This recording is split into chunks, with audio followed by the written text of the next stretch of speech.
तो फिर अपनी काम वासना भी नहीं पता कुछ कि क्यों आ रही है, कहां से आ रही है। बस जब उसका विस्फोट होता है तो बलात्कार हो जाते हैं। कभी कभी उन बलात्कारों की चपेट में विदेशी भी आ जाते हैं। नहीं तो भारतीय महिलाओं के तो बलात्कार आम बात है, वो बेचारी, उनका तो होता ही रहता है। भक्ति माने क्या होता है?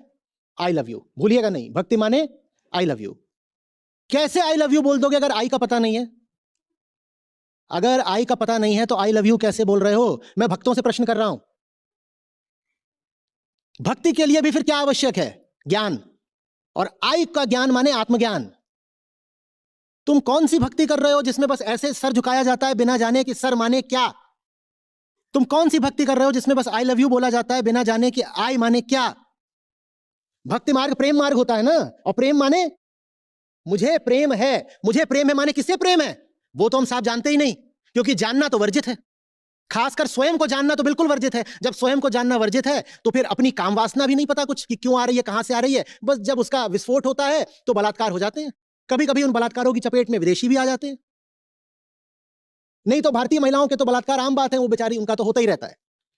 कभी कभार जब किसी विदेशी महिला का भी हो जाता है तो सुर्खियां बन जाती हैं। भारतीय महिला का बलात्कार कोई बस ऐसा थोड़ी है कि पराये ही करते हैं। घरों में होता है, पति भी बलात्कार करते हैं, प्रेमी भी बलात्कार करते हैं। और वो तो बलात्कार की श्रेणी में गिना भी नहीं जाता, बहुत बार माना ही नहीं जाता ये बलात्कार हुआ। पति ने करा है, बलात्कार कैसे हो सकता है?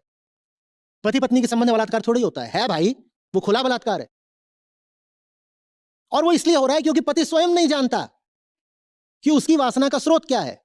वो स्वयं नहीं जानता कि सामने जो मनुष्य खड़ा है स्त्री के रूप में, वो सर्वप्रथम एक मनुष्य है, स्त्री बाद में है। और मनुष्य की पहचान उसकी देह से नहीं होती, मनुष्य की पहचान उसकी चेतना से होती है। अपनी पत्नी को कभी चेतना के रूप में देख ही नहीं पाया, क्योंकि चेतना माने ज्ञान। ये जो मनुष्य है पुरुष के रूप में, इसने स्वयं को ही अभी कभी चेतना जैसा जाना नहीं, तो ये अपनी पत्नी को चेतना जैसा कैसा जानेगा? ये जो पुरुष है इसने स्वयं को भी सदा देह समझा है, तो ये अपनी पत्नी को भी देह ही समझता है। शुरू में पत्नी बहुत खुश रहती थी, वो उसकी देह की तारीफ करता रहता था, क्या बॉडी है, ऐसी बॉडी वैसी बॉडी, बहुत खुश रहती थी। फिर धीरे धीरे उसको समझ में आता है कि जो तुम्हें देह ही समझता है वो बस मांस नोच नोच के खाएगा रोज।